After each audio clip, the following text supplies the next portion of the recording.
Est-ce qu'on peut s'accorder à dire que ce film est totalement sous-coté? Autour de moi, peu de gens connaissaient ce dessin animé, alors s'il vous plaît, ceux qui le connaissent, venez tout de suite en commentaire. L'histoire, elle était juste incroyable. La femme veut devenir badass, elle veut être une guerrière, une battante, elle veut être chevalier, ce qui n'est pas bien pour une femme. Donc un des dessins animés les plus féministes, un petit peu plus en tout cas que Cendrillon et La Belle au bois dormant qui se font sauver par un homme. Elle se marie, ok, mais c'est pas l'ultime but. À la fin, elle devient surtout chevalier. Et c'est ça qui est exceptionnel. Mentalité à la Mulan, où l'objectif même de la femme, c'est pas forcément de trouver l'amour, mais sa carrière professionnelle, si on peut appeler ça comme ça, de briser les codes et d'être ce que la société lui interdit d'être en tant que femme. L'histoire d'amour aussi, elle est totalement originale. Le mec, il est aveugle, il l'aime pas pour sa beauté, il l'aime vraiment parce qu'elle est, ce qu'elle dégage, les moments qui passent ensemble. En plus, il y a un petit début de Enemy to Lovers que j'adore. La notion du handicap aussi, le chevalier malvoyant réussit quand même à la fin à être nommé, il me semble, à la table ronde. Le lien fort aussi avec son père, je trouve que dans beaucoup de dessins animés, on voit pas énormément le lien se tisser avec les parents. Il meurt un peu trop vite. Cette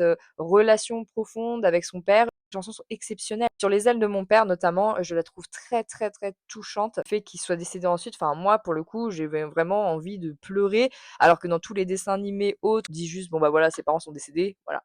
Tu te dis juste: «OK, triste pour elle», mais c'est tout. Là, vraiment, tu ressens la tristesse. Pour continuer sur les chansons, je trouve que vraiment toutes les chansons sont bangers. Les dragons, là, Si je ne t'avais pas, qui montrent, 2 frères siamois qui aimeraient bien vivre sans leur frère. Moi, je l'ai beaucoup ressenti, cette chanson parce que quand j'étais petite, alors allez savoir pourquoi, mais je voulais être fille unique. Tout le monde va me dire: «Mais, elle est crazy celle-là, c'est trop bien d'avoir des frères et sœurs». Je suis d'accord. On est toujours persuadé que nous fait trop chier ce petit frère, il saoule de ouf et en fait, on se rend compte à la fin qu'on peut pas vivre sans lui. On a besoin de lui et on est heureux avec lui. Et finalement, les dragons qui peuvent se différencier tous les deux, partir chacun de leur côté et dire adieu à leur frère, bah finalement, ils retournent ensemble et ils préfèrent rester collés et siamois. Donc ça, je trouve ça très mignon. Les méchants sont des vrais méchants, ils font peur. Les couleurs, bon après c'était il y a longtemps, hein, c'est un peu vieilli, mais je trouve que ça fait très peinture, ça va vraiment avec l'esprit un peu chevaleresque de l'univers. J'avais l'impression quand j'étais gamine que personne ne le connaissait. En tout cas autour de moi, j'étais seule au monde de connaître ce dessin animé qui a vraiment marqué mon enfance et les musiques, je les écoute encore quoi. J'aimerais bien rencontrer les gens qui connaissent ce dessin animé et ce que vous en avez pensé. Allez, bisous!